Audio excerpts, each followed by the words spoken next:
Yep, about to do a live interview at a Brazilian TV station called Record TV. It's very famous there in Brazil, and they have a branch here in Portugal. So let's go.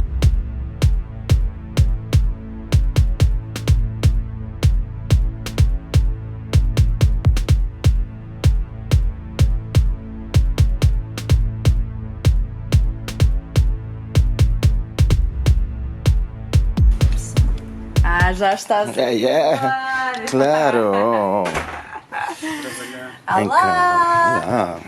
Então vais ser tu que vai me fazer a entrevista? Sou eu, Yeah. para o Palco Record, com a Vanessa, que está aqui. Olá! Bom dia! Podemos entrar? Força! Eu não disse que já estava cá a vir aqui. Yeah.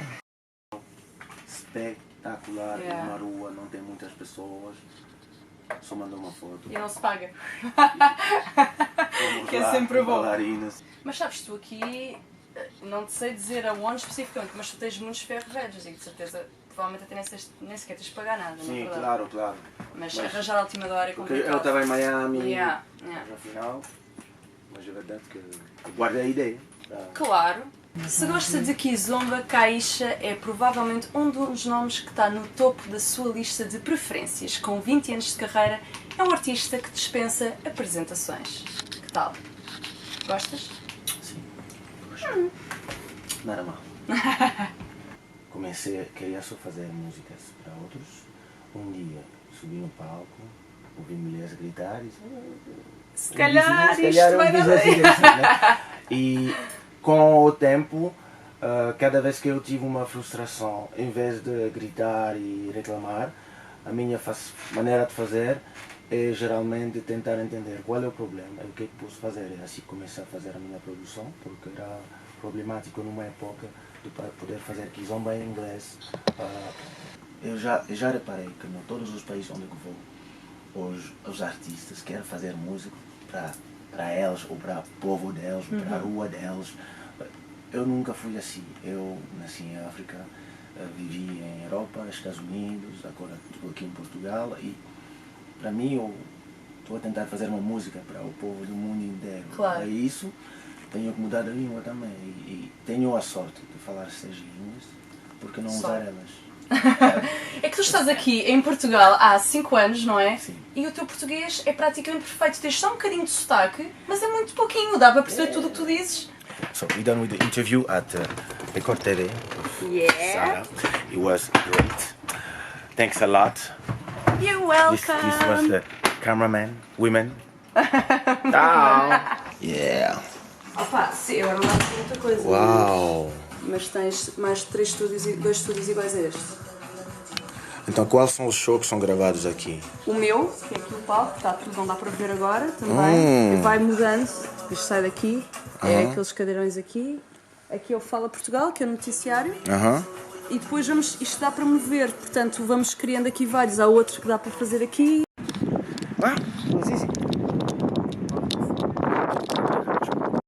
After this crazy weekend, I stayed home all day, tired. And today was Apple's WWDC 2017, so I was excited to see all the new announcements from Apple, the new systems and stuff. I also went to my weekly physiotherapy. Fuck, this woman hurts me with her fingers down. It's a rape. And now I'm going, I have some work to do. I have to edit today's vlog, but before that I'm going to meet Arlindo Catchupinha, who is a promoter who's been organizing probably most of my shows in Providence, Rhode Island, in the US. And you know, we're gonna catch up because I haven't seen him in a while, and see what is next in terms of our next business moves.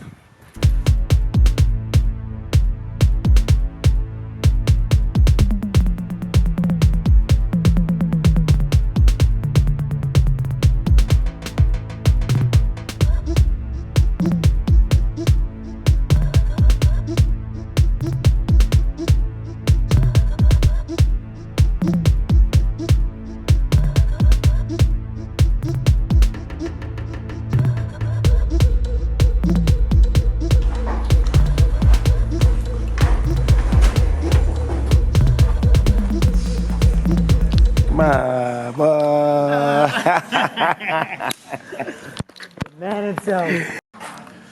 So here is the man himself, Catchupinha, the one and only. Been around for a while. How long I haven't seen you? It's been Since the last show? since the last show. Yeah, definitely since the last show. So 7 years or something like that. 7. Close to 7. Oh Lord. It's been a while. Yeah. It's time for my return. It's due. Yeah. It's due. Like 3 or 4 albums came out, lots of hits. I can do a whole full show with brand new tracks. Old and new. Old and new. When I'll get you home, I'll tell you why I haven't been in the States for 7 years. I'll tell you how I got in jail and all that shit in Trumpistan. I'm gonna try not to make it like a longer story because the vlog is already like 6 minutes long or something, but yeah. So I used to go to the States a lot. I mean, I still go to the US, don't get me wrong. I used to go to perform. Now I don't perform anymore. And a lot of fans have been asking, yeah, why you don't perform anymore? 7 years ago, I go to the US as always. I go to the US like 3-4 times a year. And usually just to chill, shopping, chilling in Miami and stuff. But that time I went to the US to perform. So you have to understand this. I changed nationalities 4 times in my life. Another story for another time. Most of the time that I was going to the US, I had nationality from Zaire. So I had a visa, B1, B2 visa. Then I switched nationality when my country got to war. I became an Ivory Coast citizen. So I had an Ivory Coast special passport. So I still had that visa. Then my country changed, so we became Congolese. So I had a Congolese passport with a B1, B2 visa that I had to take every 6 months. Every time I would perform, they would put me a B1, B2 visa, and every time I would come to because it was small shows and stuff. But normally I should have taken H1 or P3 visa, which are special visas that you take for performances. But that's the problem. In the Zouk, Afro world, the clubs where we perform are small clubs, and they don't want to have all the hassle of having to go and do your visa and whatever, and deal with the administration, because most of the time it's small shows, not declared, whatever. Yeah, I've been going to the US for I think my first show was in 98 at SOB's New York. So then I switched to my 4th nationality. I became French. And interestingly, because I was French, I didn't need a visa anymore because I was on the ESTA. Interestingly enough, I think the whole time that I was performing as an African artist, African nationality, and because I had these visas, they were not really watching me, or maybe they were, I don't know. But once I became French, the problem with a lot of French people and a lot of Europeans people, they go to the US. So with the ESTA, you have 3 months, but usually they just stay. They just stay there, and then they find some work as a waiter or in a hair salon or something, and then they just hope they never get caught by the federal system. Me becoming French, I think I got in more scrutiny because I think that year I went to the US like 8 times just to chill 5, 6, 7 days, go there, chill, enjoy, have fun, and go back. And I think in their system they must have some stuff that is done that where when somebody comes like a lot of times, yeah, they flag you and they're like, yeah, let's verify this guy. I arrived there. Once I get to the immigration, what you here for? I'm here to chill. Yeah. You're not here to work? Probably in his screen, he saw that. Take him back in the back. They put my passport in an envelope, and they take me like to the immigration place where they put all the people that they suspect of something or whatever. There's a lady, she started asking me a bunch of questions. When she's done asking me questions, she tells me, oh, I'm coming back to take you. So I think I landed at like 3 p.m. So she made me wait 1 hour before talking to me the first time. Then she made me wait another hour. So it's now like 5 or 5:30 p.m. Then she comes again. She asks me to go take my luggage. She opens my luggage, check everything inside, whatever. So there's nothing special in there. She tells me to sit again. And then she waits. So now it's been 3 hours. And that's a technique that they have to break you psychologically. Because you're here, you cannot do nothing, you cannot touch your phone, you cannot, all you can do is read magazine and watch TV while you're waiting. Your name is Edward Mukolo. I'm like, yeah, that's my name. And she's like, who's Kaysha? I'm like, oh, that's my name as an artist. Yeah, okay. Have you ever performed in the US? No, not really. She takes the screen and she flipped the screen to me, and she shows me a bunch of pictures, because that's me. That's my problem. I film everything, I take pictures of everything, and I put it online. So there's a bunch of pictures of me performing in Atlanta, New York, Washington DC, Miami, everywhere. And she's like, so what is this? And I'm like, yeah, that's promotional stuff, whatever. And she's like, listen, no one performs for free. And me, in my head, I'm like, you're starting to think like, fuck, what's the outcome of this? And we continue. I think of 5 hours like this of interviews, asking questions, asking them again, asking them in a different, at a point you're tired. And I told her, listen, if you don't want to grant me access to your country, I can take my plane and go back to my country. And, well, that's life. No, she asked me if I had a contact that could prove that I was here just on a leisure and whatever. So I took my phone to see the number of that person. But then she said, oh, give me your phone so I can watch it. And I was so tired, my mind, that I just did 10 hours of flight. And now I've been here being interviewed for 6 hours. I'm tired of this and I don't care anymore. Yeah, here's the phone, you can check it out. But I don't know if I could have told her, no, that's my privacy, whatever. All I know, I gave her the phone. So she looked at the phone. So you see, like, when you have my phone, you can turn it on. But if you leave it on for 1 minute, it turns off like this. And then when you turn it on again, you need to put the code to get in.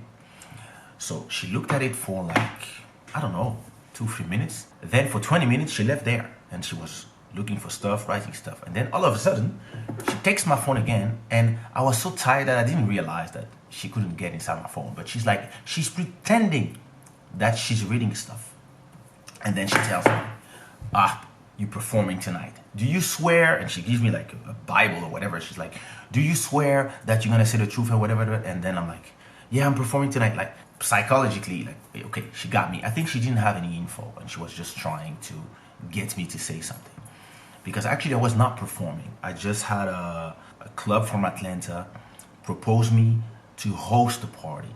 And in exchange, they would pay my expenses. They would pay my plane ticket and my hotel.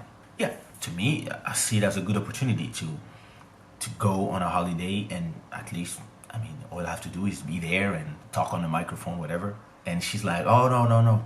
Whatever thing when there's your flyer somewhere, to us is considered as working. And you don't have a working visa, you have an ESTA. And they checked in my history of all my different passports that I had always the B1, B2, and they told me, if you had that one, we could consider that the hosting is part of a conference, and I can ask my boss. But my B1, B2 was already finished, and I was now on the French passport. Yeah, I was happy to be French because all of a sudden I didn't have to spend hours at embassy and stuff. But finally, ultimately, this is what fucked me. She tells me, okay, we're gonna revoke your ESTA. So starting now, we're not gonna ban you, but starting now to come to the US, you will always need to have a visa. And they put me in jail. Not jail outside the airport, but they have a detention center. They could have just let me go and go back to the Delta lounge and wait for my next plane and get the fuck out. No. They put me in detention, in a cell. The detention center that they have for normal people, I have no idea why. I think they had no space, so they put me in a cell where they put dangerous people. And I'm starting to be completely stressed because all I have is my phone. I can pick the Wi-Fi signal from the airport. So I'm here, I'm talking to my ex-girlfriend at the time, and I'm explaining to her the situation. And I'm here I'm fucked. And I'm starting to be completely stressed. Yeah, the guy from security was not sympathetic at all. And I tell him, hey, I've been here for 2 hours. I would like to get access to my computer, to my bag, I don't know, so at least I can work or something. And he's like, you shut up! Past another 2 hours, I'm really starting to be stressed because I can't stand being locked somewhere, especially if, come on, I didn't do anything that is so bad. The security switch, because they went from the day people to the night people, and the night people were black people. And so there's one guy comes, seemed a little younger. I start calling. I say, I'm sorry. I start knocking on the glass, and he's like, yes, what do you want? And I say, I want my computer, I want my bag, I have rights, and I don't understand why I'm here, locked. Yeah, at least I can have a chair, because I had just like a cushion on the floor. A chair, a table, so at least I can work, because I have a record company. I need at least do my business and pretend to myself that I'm not in a cell. And my flight was the next day, I think at 10 a.m. The guy looks at me and asks me, you have a record label? And I say, yeah. What's the name of your record label? I'm like, Sushi Raw. You have a website? Yeah, sushiraw.com. He's checking and he's like, yo, that's the site? I'm like, yeah, that's the site. That's my... And he's like, oh, I do beats. I'm an artist, whatever. Could I send you stuff to listen to? And I'm like, sure. Take my email. And he takes my email and he's like, yo, I'm going to send you stuff, right? I was like, yeah, please send me, no problem. Like, and so he asked me, but what are they detaining you for? I said, I think I had the wrong visa and I'm just being deported and I'm taking the plane tomorrow. And the guy's like, but why did they put you here? So he started asking his other guys. Some guy said, I think they didn't have any space in the common area or something. And the guy's like, come on out. So he takes me out and he takes me to a place that is full comfort with sofa, TV, and you just here, like you still detained, but it feels like a hotel. And it's like, you want a coffee? You want to eat something? And I'm like, why did the other bitch put me in the other one? Fuck them. Anyway, I stayed there, I had Wi-Fi, I have my computer, so I said to myself, okay, I'm just in a lounge, so I just stay there, I wait until the morning. And in the morning, another guy, so two police officers came to pick me up to take me to the plane. And they're like, oh, I heard you were a producer or are you famous and stuff. And they're like, yeah, I'm like in Africa. And so they're like, so we don't need handcuffs. I'm like, nah. So now we walk in the airport and I asked the guys, oh, can I put my sunglasses? You don't mind? He's like, no, do your thing. So I put my sunglasses now and I'm walking like with my two police, and trust me, I was being deported, but everybody at the airport was thinking that I was a superstar, like, oh, is it Kanye West or whatever, until they took me to the plane, and then I went back home. That to me, any situation that happens, you have to make it positive. At the end, it was a bad experience, but it was not such a bad experience, and there's a lesson in this. Like, when you're going to work in another country, make sure you comply with the laws. Lots of these promoters of Zouk, Kizomba, and African parties, they have small clubs and they don't really care about making a visa and paying for the expenses of the visa and stuff. It's not even hard to do. It's not even like the end of the world to make a visa for an artist, but they prefer artists to come on their ESTA, and they prefer the artist risking and stressing when they pass the frontier. And after 9/11, everything got crisp, in the US. So probably this must be why, after what happened, everybody was tight on the security.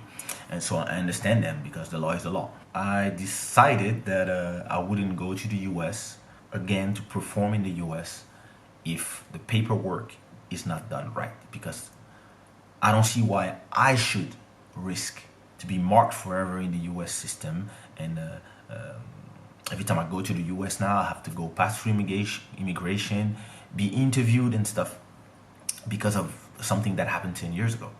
So I don't want to be marked as a felon or something. And every time somebody asks me to come perform and they wanna invite me to perform in their club, I say, yeah, with pleasure, but I need a work permit and a working visa. So if you want me to come perform, you do your paperwork. Because when I go to Africa, when I go to Mozambique, Angola, I go through the embassy, I get a work permit, and I go work. Those guys in the US, it seems like they don't want to have to deal with the tax system and the homeland security. They disappear. And that's why I never performed again in the US. And doesn't mean that I'm not going to perform again, because as you see, I was talking with Arlindo and we were really looking forward to do something. And I think I'm going to organize my own tour so I can get all the paperwork by myself with my own company, and then go organize a tour in the US and do the things well. And that's why I haven't been performing in the US for the last 7 years. But I have been going to the US. Every 4 months, I'm in the US, I'm in Miami. I shot my last video in Miami. I have a visa, but it's a B1, B2 on my French passport now. I can go to conferences, I can go shoot videos, I can go do anything where I'm not getting paid. I can even have business meeting, all these things, no problem. I go there. I've never had a problem. I never have trouble getting in the US. I have a visa until 2026, so I'm good. It's just that I could go and do a show like without them seeing me, but I don't want to. I want people, if they want to hire me, they have to play by the rules. So that's long story, but I have lots of stories.